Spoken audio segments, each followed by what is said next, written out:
Ooh-wee. Okay, welcome to a new episode of Nate's MMA Corner. I am Nate, and if you watch my show, you're in my corner. Okay, today's episode is a post-fight show for UFC 177, which was Joe Soto versus TJ Dillashaw for the UFC Bantamweight Championship of the World, the 135-pound title. Man, this pay-per-view is one of the best pay-per-views in the entire year thus far. The co-main event stole the show. The Team Lesnar guy that has sported Death Clutch in the past, Tony Ferguson, stole the whole pay-per-view as far as I'm concerned. It wasn't his best performance, and he knows that, but it was still a good performance, and he did a great job and won the match. So let's get started with, let's do the rundown of this amazing main card, top to bottom, of one of the best pay-per-views of the year. Okay, so we got the main event, which is TJ Dillashaw, the UFC Bantamweight Champion, versus Joe Soto. This was a pity-patter match for the first 4 rounds, where TJ was simply outstriking him, and Joe Soto was going for takedowns, wasn't getting them. TJ was able to slip out.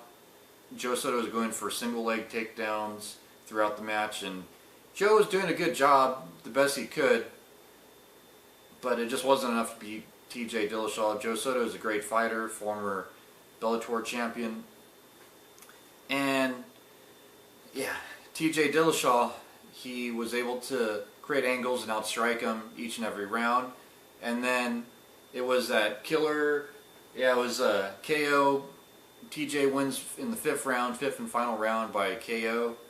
It was officially, head kick and punches. Yeah, it was a great finish. Definitely a great performance for TJ Dillashaw, and cemented his legacy as Bantamweight champion by getting his first title defense. And yeah, it was an amazing fight though. I'm happy for TJ. He's one of my favorite bantamweights. Seems like a good guy. Yeah, then the most important match for us Brock Lesnar fans and us Death Clutch fans, Team Lesnar from Tough 13 Ultimate Fighter. We had in the co-main event Tony El Cucuy Ferguson versus Danny Last Call Castillo. Yeah, pair of lightweights, battle of the ages. Tony Ferguson stole the show. Yeah, Tony got taken down throughout the match, but he landed way more strikes on the bottom than Danny was landing on the top. Thus, Tony wins. It was officially a split decision win for Tony Ferguson. A lot of people were booing because Danny is the hometown hero in Sacramento, trains at Team Alpha Male, and everyone was rooting for the Team Alpha Male guys on this card, obviously. But yeah, Tony was a spoiler, and he won season 13 of The Ultimate Fighter on being on Team Lesnar, and he has sported Death Clutch in the past. And yeah, I'm happy for Tony. He's one of my favorite lightweights. Proud of him. Go Tony, keep up the good work. Just work on whatever you need to and you'll get there. Yeah, one of the best lightweights as far as I'm concerned. Yeah, so he wins by split decision, and it's pretty much every round. Oh yeah, in the first round, Tony landed some good leg kicks. The second and third round was basically Danny just laying on top of Tony, hoping to gain points by getting the dominant position, but Tony was smart and he landed more strikes on the bottom. And Tony was going for submissions left and right on the bottom, and he was staying more active, and I think the judges got this decision right. Dana White even said so too. So, good job, Tony. Yeah, he's now, I believe, 6-1 in the UFC since being on The Ultimate Fighter. Then, also on the main card, we had a women's bantamweight bout with Bethe Correia and Shayna Baszler. Yeah, I knew Bethe was going to win this fight. she was my pick, but I wanted Shayna to win. I'm a Shayna Baszler fan all the way. I like all the Ronda Rousey girls, and Ronda Rousey, they're some of my favorite bantamweight female fighters. Yeah, it was TKO punches. It was, round 2. I kind of wish the ref let this fight go a little bit longer, but I think Betch was going to win anyways. So, yeah, it was an early stoppage, but the person that was going to win this fight won the fight. Yeah, Betch did a good job, and I would love to see a match between her and Ronda Rousey down the line. I think Betch needs to win another match or 2. Then she'll definitely get that title shot, and I think Ronda Rousey could still beat her, though.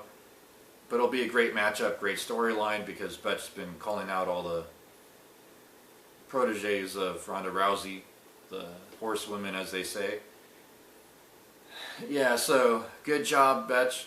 Then also on the main card, we had a lightweight bout with Ramsey Nijem and Carlos Diego Ferreira. This was pretty much what I thought it would be. First or second round knockout for Carlos, because I figured he had the good ground game, he had submission skills to deal with Ramsey Nijem, and I figured Carlos has more of a chin, and thus if they get into a brawl, it'd be Carlos knocking out Ramsey, and I was right. Ramsey's a great guy, though. I met him, one of the nicest people I've ever met, so I feel bad that he got knocked out. But yeah, I figured Carlos would win this fight due to his skill and technique, and he's just well-rounded, and he's getting better and better.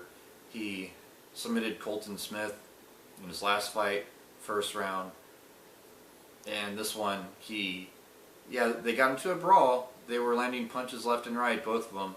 Good clean strikes, good lefts, good rights, back and forth brawl in the first and second round, but eventually Carlos, got TKO punches, round 2 victory.